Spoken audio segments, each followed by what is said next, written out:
You are now looking at the Tetrapod Trackway in Valentia Island in County Kerry. Why am I using this as an image of the scholarship of teaching and learning, which we are now going to explore? Because this Tetrapod Trackway documents the life of a four-legged creature who walked this earth 385 million years ago. And we still have his tracks. The question I'm asking you is, in 385 million years, what will be left of our teaching? Nothing, unless we document it. And the journey you are going to take with us in this course is about documenting that learning. It's about, in short, researching your teaching.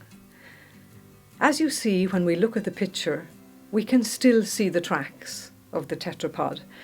And if I were a geologist or a geographer, I could really begin to understand something about the era because of that trackway. Metaphorically for us, what this means is that we are leaving our tracks also in the sands and rock of time. But very often in our teaching, it disappears like dry ice. We give wonderful sessions, we have great discussions, and yet we have not harnessed them. We have no way of revisiting them. We have no way of tracking them. And so the scholarship of teaching and learning movement that I am now going to introduce you to gives you that opportunity. It asks you to reflect on your teaching, to look back on it, to problematize it, to hypothesize about it.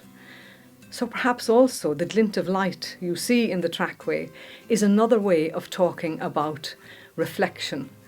It's another way of talking about distancing yourself from your teaching, standing back from it, thinking it through, giving it meaning. The scholarship of teaching and learning is about opening our teaching up to critique, to peer review, so that others can build on our work, and of course, so that we can learn from others. Now, this movement of the scholarship of teaching and learning came to the fore in 1990 in Ernest Boyer's now classic work, Scholarship Reconsidered.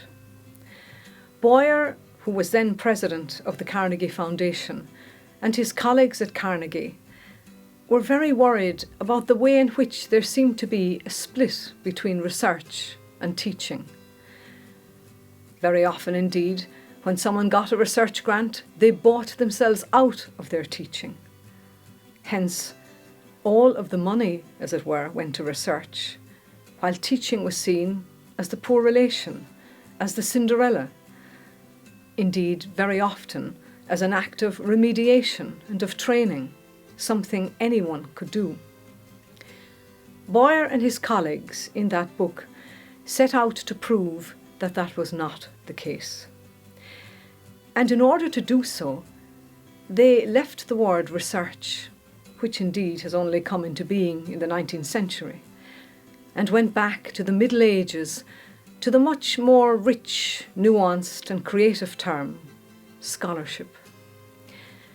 And so Boyer and his colleagues put forward the following, that indeed there were 4 scholarships and not just one, that research in the traditional discovery sense was not the only kind of scholarship. The first scholarship, that of discovery, names that traditional research and puts it out there as indeed one valid, legitimate form of research. But Boyer also includes in this case more contemporary ideas of research, creativity in the arts, for example, and research that might be conducted in the light of film and mime and other creative arts. So in the scholarship of discovery, we do indeed acknowledge new ways of knowing, new terrains, new ways of finding out. Then Boyer also gives us the scholarship of integration. This is where we are thinking of perhaps new disciplines, bioinformatics, for example. So many of the biosciences are new sciences emerging. But equally, the scholarship of integration gives us integrative learning. And this is such an important focus in our students in eras of modularisation and semesterisation, when we need them to think of the whole picture, to bring things together, to make connections. And so the scholarship of integration furthers those connections and cements them together. The scholarship of application is the third scholarship that Boyer notes. In this scholarship, we think of how the university impacts the community, how indeed we can be of service to the community, but equally how the community can inform and change our research and how it can modify and advance it. So, for example, here in University College Cork, we had a project on multiple intelligences, curriculum and assessment, with indeed the Project Zero Classroom at the Harvard Graduate School of Education, where we worked with well-known psychologist Howard Gardner and his colleague David Perkins and others to think about teaching for understanding and to think about how the variety of intelligences that we have can change how we go about mapping and writing, designing curricula, and how we go about making assessment authentic. So that is a good example of the scholarship of application, in that we took that project out to the schools, talked with principals, met them, devised new ways of looking at the curricula, brought the arts more into the schools, and in turn we learned so much in the university about how teachers were challenged, about how they were thinking about how to teach the arts. Equally, about the difficulties and challenges of dealing with so many students in big classes who learned in different ways. So that third scholarship, the scholarship of application, has much to teach us about what the community can bring to the university as much as what the university can bring to the community. Finally, we come to the major scholarship that, if you like, had not been noticed up to then, the scholarship of teaching and learning, which Boyer and his colleagues were very keen to advance. In discussing this, Boyer makes it clear that teaching is not just some neutral, dexterous act, somehow just coming from the voice box or from the wrist as we move our hands. Rather, that teaching is an intellectual act.